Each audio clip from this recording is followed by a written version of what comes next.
everyone. So this is the welcome presentation, and I mainly want to make this for remote learners or those of you maybe who are virtual learners on the first day of school. So yeah, let's jump into it. Welcome. This is a quote from Nelson Mandela: "Education is the most powerful weapon which you can use to change the world." And I really want us to kind of go into this year thinking that we are change makers. This is a little bit about me. So my name is Mrs. Finner.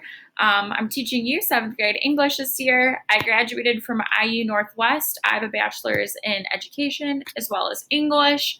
I have a husband named Jason and a dog named Kirby, so that's my little family unit.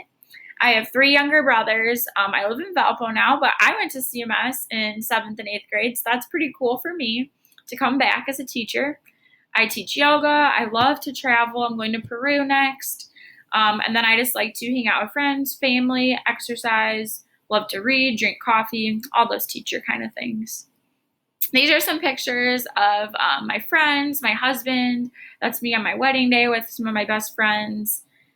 Here's some pictures of past classes that I've had, my mom and my grandma up here. This is my brother's college graduation, and then some pictures when I went to Kenya to travel. So we are Team X-Men, and this is a quote from The Last Stand. "We live in an age of darkness, a world of fear, hate, and intolerance, but in every age there are those who fight against it." Again, I just want us to feel like we're change makers. Even if you are a remote learner, like you're still important and needed, and you're still very valued by me.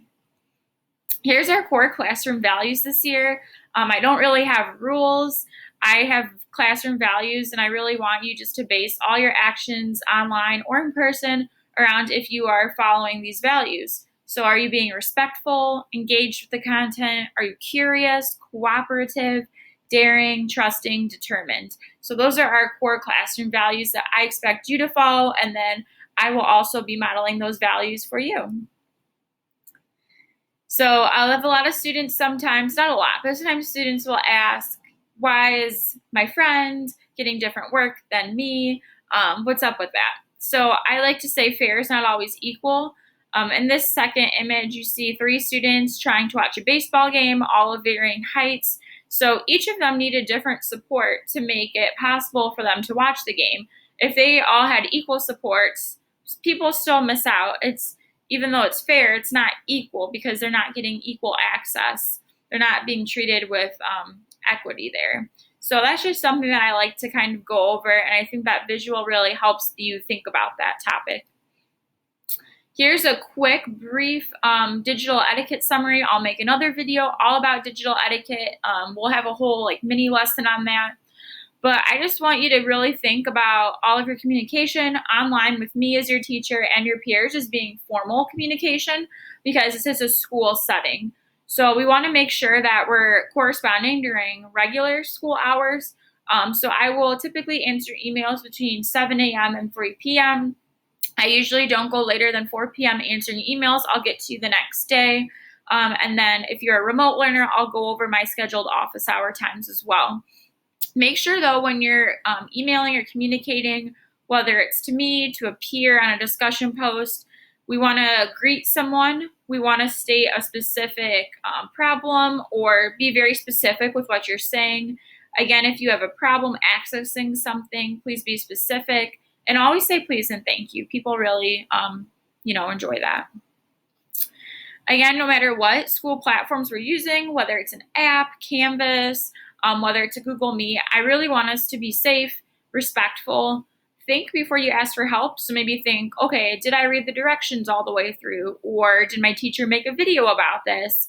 Can I problem solve on my own? So just kind of make sure that you're doing those things on your own. You are in middle school. You have that independence to kind of think for yourself. So use it.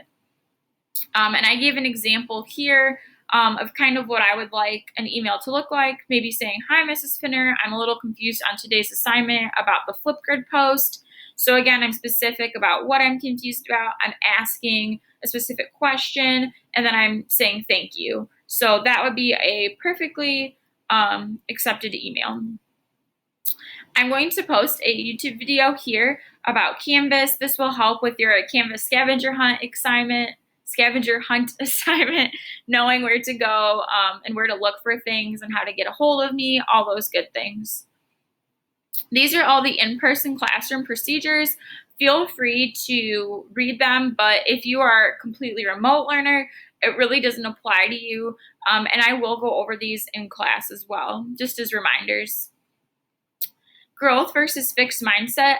Take a minute to read this on your own. Growth mindset is something that we're really going to strive for this school year. We want to embrace challenges, persist in the face of setbacks, and we want to learn from critique.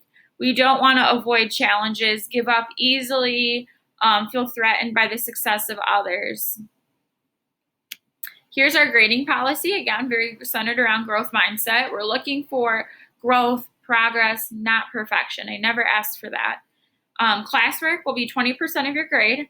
Projects, quizzes will be 30, and assessments, which could be like a test or maybe a big paper, a bigger project that maybe it takes a lengthier amount of time, that will be worth 50% of your grade. If you are remote, this doesn't apply to you, but if you're in the building, we will talk about properly wearing masks, and this does apply to you even if you're remote. You should be wearing your mask properly and washing your hands. We're going to celebrate you a lot in this class. So in person, I have an exceptional student work wall. I'm going to try to build one onto Canvas as well. So that way, if you're a remote learner, you can also feel like you're part of this classroom community. And then I like to do something called Snap, Crackle, Pop. So if you complete an act of bravery, you have a creative answer, I like to do a snap, a crackle, and a pop. And you can try it. A snap, a crackle, and pop. It just is something that I like to do that makes people feel kind of special in the moment. I also have an attention getter. So if I say shark bait, you say ooh, ah, ah.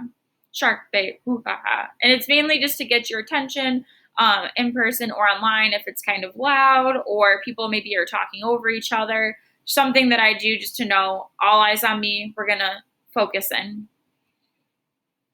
I also have Scholar Dollars. So I made a specific way for remote learners to earn Scholar Dollars so that, again, you can be included in our classroom community. If you get a 70% or better on an assessment, a quiz, a test, a project, you're going to earn a Scholar Dollar. If you have a sub, you're in person, you get a great report, you'll earn a Scholar Dollar. If you turn in 3 completed Scholar Dollar activities, that's something that you can work on if you finish early. Pardon me. If you finish early, that's something you can work on. If you exhibit a growth mindset, like if something's really difficult for you, but you persist and persist, you will earn a Scholar Dollar. And then just doing something brave or something kind. So if you are a remote learner, they're going to look like this, and I will give you like a digital version of them, but that's what they look like. And then those are the in-person prizes. And here are the digital prizes. So if you are a remote-only learner, you can get a digital certificate. I'll shout you out on our Google Meet. You can get a video of me doing something funny or silly. Stickers and letters mailed home. I will do a drawing for a $5 gift card someplace, probably like fast food or something. And then if you earn $10, you can get a homework pass. So pretty cool. And then lastly, I have this linked in my Canvas homepage, but I really believe in a mindful minute. If you're a remote learner, this is something that we will do during our limited time together, but I think it's really important. It's a minute of silence, and you're just setting an intention, a goal for the day. You can just kind of let everything that happened that day kind of go to the side and just really connect with yourself and focus on, okay, I'm starting new with Mrs. Finner's class. What's my day going to be like? Because I truly believe that you are in charge of your day. In my classroom, I will have a calming corner. Again, if you're a remote learner, this doesn't apply to you. But if you're interested in something like this, I can link resources to kind of give you these same techniques at home. So that is my welcome presentation. You did it. Thank you so much for watching. If you have any more questions, please shoot me an email, but I'm very excited to get to meet you. I'm very excited to work with you. I know we're going to have an awesome year. Thank you guys so much.